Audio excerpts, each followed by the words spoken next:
Okay, this room is definitely the spookiest one we have come across so far. It's darker, got these more purpley colored walls, and it just feels a little bit different to the others. So far, all the ghosts that we have faced so far have been pretty non-threatening. Even Owen was just mildly irritating, so I'm really hoping that whichever ghost inhabits this room keeps that trend going.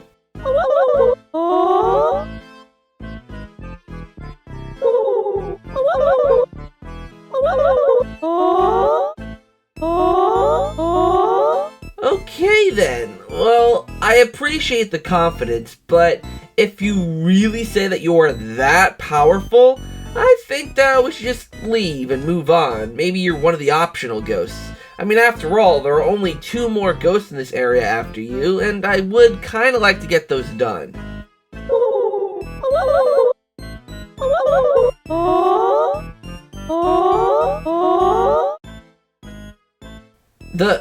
The fire elemental? Well, dang it, we do need that. For those of you who do not know, the elementals were a tool originally used with the original Poltergust 3000, and they would allow you to shoot out fire, water, and ice with your Poltergust. Usually these elementals were useful for many different things, like solving environmental puzzles, like lighting candles to unlock doors, or using water to extinguish a door that is engulfed in flames, etc., and as well as defeating certain ghost types. Certain ghosts would be immune to certain elements, and you had to have the right one equipped to take the ghost out.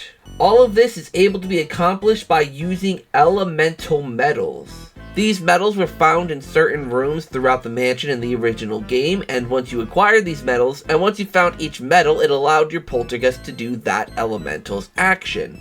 Now, the Poltergust Ultima, that is the Poltergust for Luigi's Mansion 4, or at least my concepts, has these slots where these metals can be slotted right in, so that unlike the original game, you don't have to walk around and collect the elementals from candles or sinks or refrigerators. You already have it in your vacuum, you just switch elementals by the push of a button.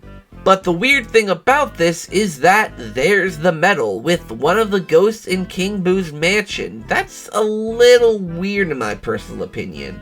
I wonder why Madam Mysteria has it.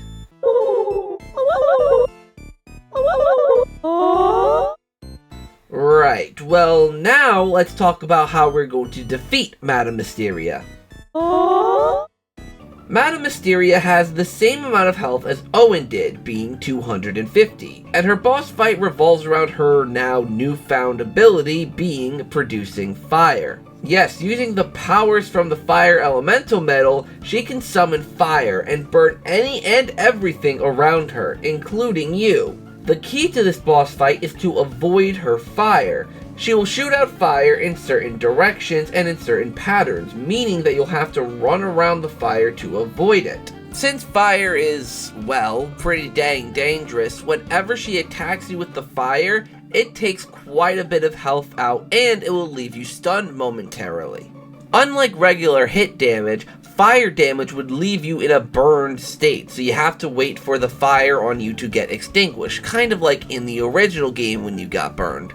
So yes, this move is pretty powerful, but the one downside to it, at least for Madam Mysteria, is using the powers of the elemental metals take a lot of her energy, so she can't do this for too long. Once she gets tired, that is your opportunity to stun her and capture her. Of course, this might take you multiple phases to do, but it's really not much of a hard boss fight to do as long as you understand the patterns and how to navigate around them. Perfect, she dropped the elemental metal, so now Luigi can use that to set fire to whatever his little heart desires. So now we can move on to the next room.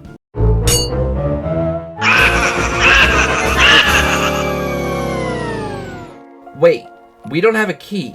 Madam Mysteria never dropped one, she only dropped the elemental metal. So how are we supposed to proceed? And we have searched every single room in the mansion so far to completion. There is nothing we could have missed. So what could we... Wait a minute. There are a few candles over here that aren't lit up. Maybe it'll reveal something or give us a key. Let's try it out.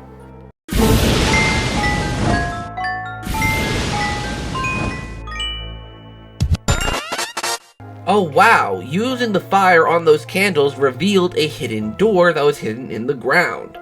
Of course, throughout the mansion, there could be many more puzzles like that revolve around the elementals, which might be explored in future episodes. But here, it was as simple as lighting the candles to the next room, so now we could proceed to the next room, finally being the meditation room.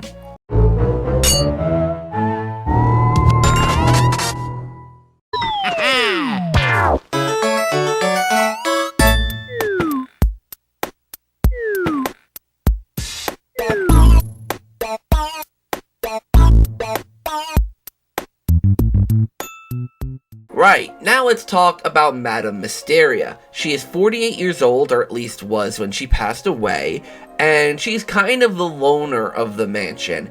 Every single one of the ghosts that we've talked about so far does typically like to stay in isolation and doesn't really like too many people around. But Madam Mysteria has done that to infinity. I mean, she's even trapped the next ghost we're going to talk about. I'm not going to reveal names just yet, but she's locked her in her meditation room. So really, Madam Mysteria is not a nice person.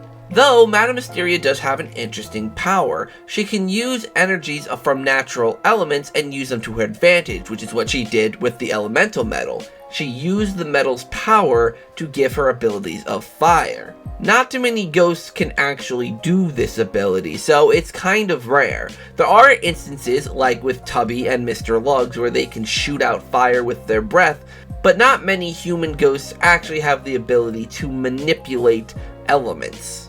Is she the only one in the mansion that can do this? Is this a very unique ability? Well, you'll have to wait for future episodes and potentially further seasons for that question to be answered. So there you have it, guys. That is the 5th portrait ghost done. We only have 2 more to go, and I really hope that you guys are excited for them.